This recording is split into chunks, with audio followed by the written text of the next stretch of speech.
A LaFleur County Sheriff's deputy has been shot and killed. A Worcester police officer was also injured after a standoff this afternoon.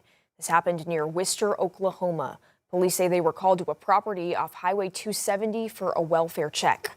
We're going to send things straight out to 5 News anchor Morgan Wrigley, who is live at the scene. We just heard from investigators about what exactly led up to this tragic situation. Morgan, what can you tell us? Yeah, Lauren, so all that information coming from the Oklahoma State Bureau of Investigation tonight, like you said, that LaFleur County deputy who we told you earlier tonight was shot in that standoff has died. The Worcester officer, they said, was also shot and injured, but is stable tonight. Now, we don't know much about the suspect, but we do know that he is in the LaFleur County Jail tonight, and we expect to learn more from investigators later on about that. So we'll let you know as soon as we do. But here's what we do know about what happened so far. This all started right here about 11 o'clock this morning. LaFleur County deputies were called to a home here along Highway 270, just a few miles west of Worcester, for a welfare check. There were other agencies here too, including Worcester Police and Oklahoma Highway Patrol. Now, OSBI said as soon as all those agencies got here, a man inside that home immediately started shooting at officers and continued shooting at them after they returned fire. The standoff lasted until about 4 p.m. The man eventually surrendered and was treated for minor injuries at a nearby hospital, and he has since been booked into the LaFleur County Jail.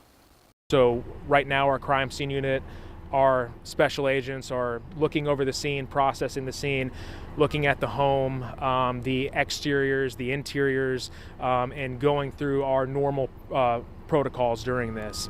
But again, our thoughts and prayers are with the entire LaFleur County community, the town of Worcester.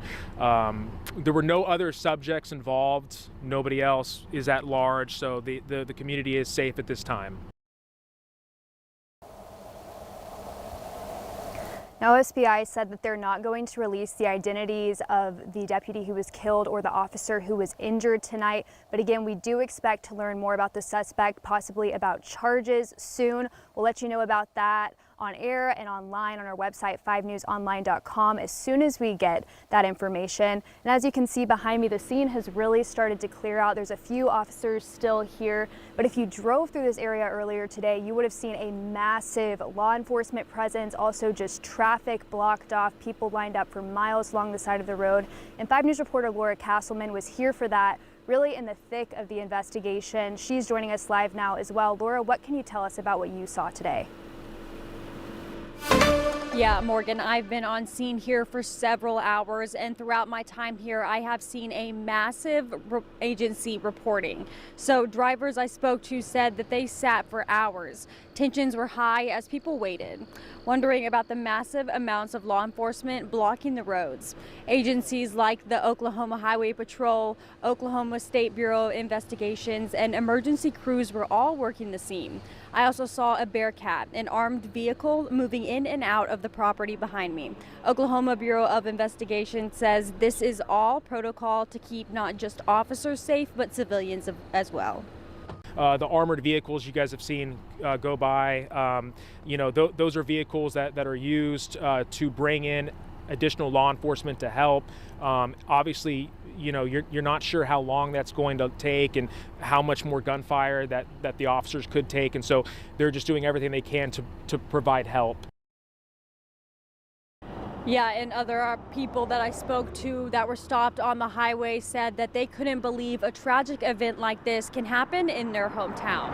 In Worcester, covering news where you live, Laura Castleman, 5 News. Morgan, Laura, thank you for that. Tonight, multiple surrounding agencies have taken to social media offering and asking for prayers for those impacted.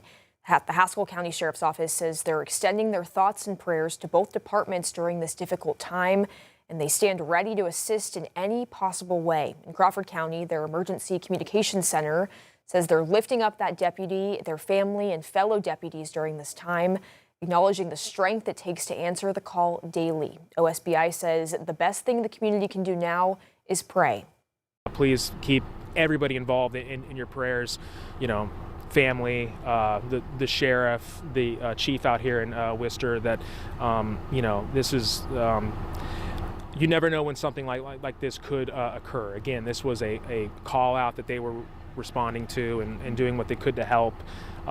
Sometimes whenever deputies respond to these kind of calls, you just don't know what you could be going into, and extremely sad. We'll have the latest from Worcester tomorrow on your 5 News This Morning. The latest updates can be found over on our website, 5newsonline.com. If we have any special coverage or additional press conferences, those will be streamed over on 5 News Plus.